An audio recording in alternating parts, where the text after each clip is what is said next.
Selamat datang di Desa Kramat, sebuah permata tersembunyi di balik keindahan alam dan kearifan lokal.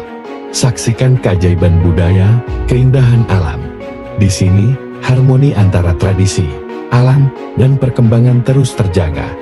Tapi rumah yang penuh makna, serta kebersamaan yang menjadikan desa ini bukan hanya tempat tinggal. Mari kita jelajahi keunikan dan pesona Desa Kramat, sebuah desa yang kaya akan cerita dan inspirasi. Terletak sejauh 18 km dari ibu kota Kabupaten Grobogan, Desa Kramat merupakan bagian dari Kecamatan Penawangan, yakni kecamatan yang terletak di antara dua pegunungan Kendeng yang membujur dari arah barat ke timur. Secara geografis, dapat dideskripsikan Desa Kramat berbatasan dengan Desa Pengkop di sebelah timur, Desa Jipang di sebelah selatan, dan Desa Mojagung di sebelah barat. Sedangkan sebelah utaranya berbatasan dengan Desa Guyangan Kecamatan Godong, dengan luas wilayah total sebesar 410 km 2. Desa Kramat terbagi menjadi 4 dusun, yaitu Kramat, Bendungan, Galer, dan Doyong. 1 dusun terletak di bagian utara desa dan 3 dusun lainnya di bagian timur desa dengan sungai dan areal persawahan sebagai pemisahnya. Berdasarkan data monografi desa tahun 2024, total penduduk Desa Kramat mencapai 3.524 jiwa dengan perbandingan pria dan wanita. Nama Kramat diambil dari kata haromah yang berarti keberkahan. Menurut cerita leluhur, Desa Kramat adalah desa yang sangat berbahaya itu. Terbukti adanya keadaan desa yang sering kena bencana, terutama bencana banjir. Juga pada zaman dahulu Desa Kramat dihuni oleh orang-orang pintar dalam hal spiritual. Desa Kramat dulunya tidak terlihat, hanya lamat-lamat seperti rawa.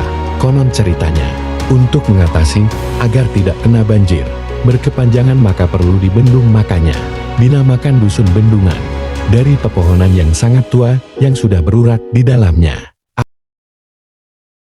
Mbah Nyai Ageng Sesambet, yang dikenal sebagai pahlawan wanita dalam perjuangan melawan penjajahan Belanda, dipercaya dimakamkan di Desa Kramat, Kecamatan Penawangan, Kabupaten Grobogan, Jawa Tengah.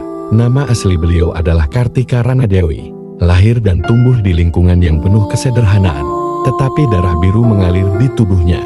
Memiliki wajah yang anggun, pendiam namun cerdas lagi pemberani. Di masa penjajahan Belanda, rakyat pribumi hidup dalam penderitaan akibat kebijakan kompenian, di mana tanah mereka dijual kepada cukong kaya. Petani dipaksa membayar pajak hasil panen sebesar 35%, ditambah pungutan lain yang mengatasnamakan pembangunan. Nasib rakyat semakin terpuruk, hidup dalam kemiskinan dan tak berdaya. Namun, tidak dengan Kartika Ranadewi. Ia menolak pasrah pada penindasan kolonial. Dengan tekad kuat, ia menghimpun kekuatan dan membentuk laskar perang bernama Bala Sesambet, terdiri dari 9 perempuan pemberani yang bersumpah, Prasojo Pati tinimbang urip tan ono muki, lebih baik mati daripada hidup ditindas, dengan sarana daun talas yang dipakai untuk menutupi kepala. Mereka dapat menghindari dan mengelabuhi serangan pasukan Belanda. Atas ilmu yang diciptakan Kartika Ranadewi disebut juga dengan Nyi Ageng Sesambet. Keberanian mereka membuat siapapun pesuruh kompenian yang berani masuk wilayah itu dilibas tanpa ampun jika melawan. Dinamakan sumur berumbung dikarenakan setiap selesai mengambil airnya, terdengar bunyi berumbung-berumbung. Pada zaman penjajahan Belanda, dulunya sumur ini hanya berupa batu yang ditumpuk dan dibangun kisaran tahun 2000-an atau kisaran 15 sampai 20 tahun.